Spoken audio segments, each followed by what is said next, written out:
কবর থেকে দেহ তোলা, অন্যদিকে নিজের সন্তানের দেহ ফ্রিজে রেখে দিয়েছেন মা বাবা।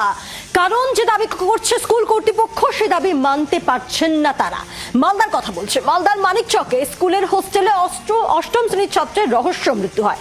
আত্মহত্যা এই দাবি, এই তত্ত্ব স্কুল কর্তৃপক্ষের, যা মানতে একেবারেই নারাজ ছাত্রের পরিবার। আর তাই দ্বিতীয়বার ময়না তদন্তের দাবিতেই গত 13 দিন ধরে বাড়ির ফ্রিজে নিজের ছেলের দেহ রেখে দিয়েছিলেন সন্তানহারা দম্পতি।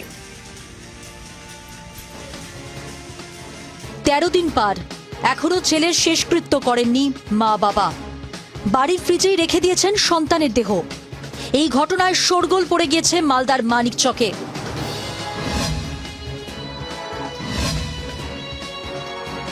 মানিকচকের রোজমেরি মিশনারি স্কুলের অষ্টম শ্রেণীর ছাত্র শ্রীকান্ত মণ্ডল। 2রা জুলাই রাতে স্কুলেরই হস্টেল থেকে দেহ উদ্ধার হয়। স্কুল কর্তৃপক্ষের দাবি, আত্মহত্যা করেছে বছর 13 শ্রীকান্ত।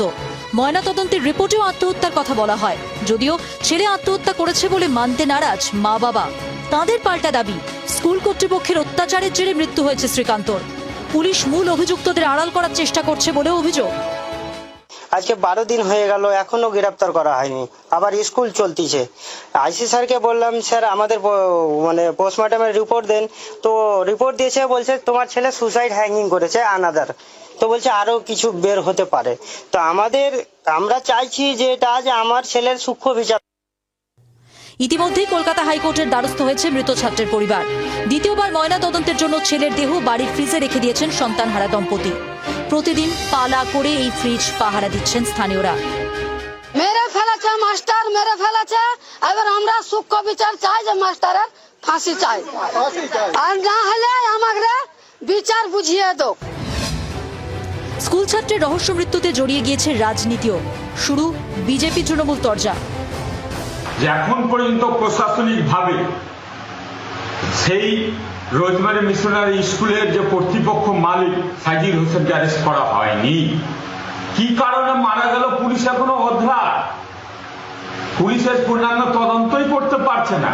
চটি চারটা পুলিশ, চটি চারটেই ব্যস্ত, তৃণমূলের অঙ্গলি হেলনেই চলে। বাইরের কিছু লোক দ্বারাও কিন্তু পরিচালিত, অন্য স্টেটের মানুষের দ্বারাও কিন্তু পরিচালিত হচ্ছে বিষয়টা।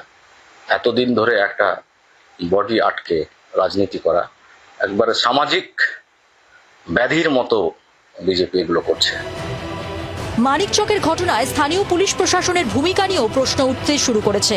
প্রশ্ন উঠছে, গত 13 দিন ধরে মা বাবা নিজের ছেলের দেহ ফ্রিজে রেখে দিলেও কেন পদক্ষেপ করছে না পুলিশ ও জেলা প্রশাসনের কর্তারা। মালদা থেকে রণজয় সিংহের রিপোর্ট, জি 24 ঘন্টা। বাংলার আওয়াজ, বাঙালির আবেগ, জি 24 ঘন্টা।